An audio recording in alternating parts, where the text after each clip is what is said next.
So dito tayo guys sa ano, kabulingit na ko ba? Dito tayo guys sa panglimang puno. Yan guys. Yan natin kasi itong iba kasi last ko na itong itinanim. Yan. Kaya yung malalaki na una yun. Marami din siya.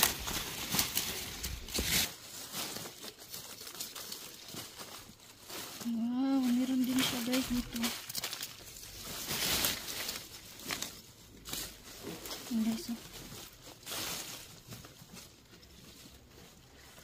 Kung malalaki ito, ah.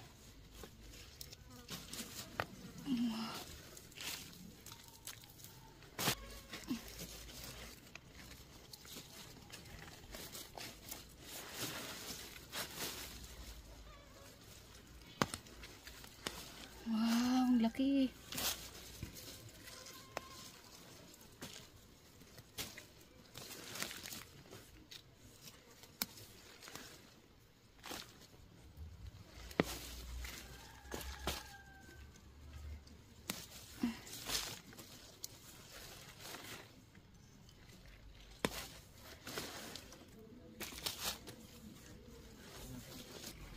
Ang malaki ito guys.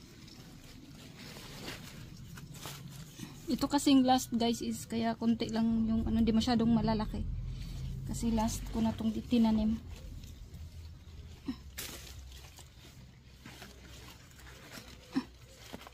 Laki kasi nito. Wow. Laki yung last. So guys, oh.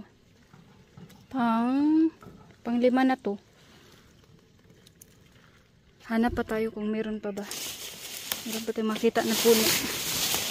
Kasi yung kubo niya guys, wala siya masyadong ano, bunga. Nasa puno talaga siya. Isa guys, 1, 2, 3, 4, 5. Okay na siguro yun guys. Wala na siguro. Kasi nagmamadali na rin kami. Ano guys, so nakakalungkot man pero 4 months yan siya guys na tinanim ko. Every September ako nag-harvest sa kamote ko. Ito siya guys, oh, ganyan. Ang dami niya. So okay na siguro kasi alas 4 na guys and kailangan na naman umuwi. Oh. Lagay ko na tong kamote guys. Lagay ko na tong kamote. Yan. So mag-separate pala ako guys kasi may isang Pilipina dito. So bibigyan ko siya. Okay guys.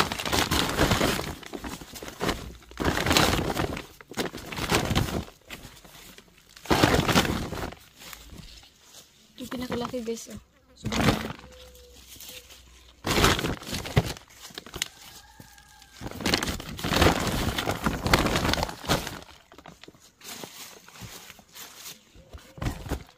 Yan, kamuti natin guys, oh.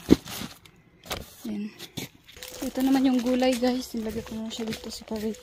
So that's it for today's video guys. Maraming salamat po sa panonood ng aming vlog. Bye! Nagkabulingit.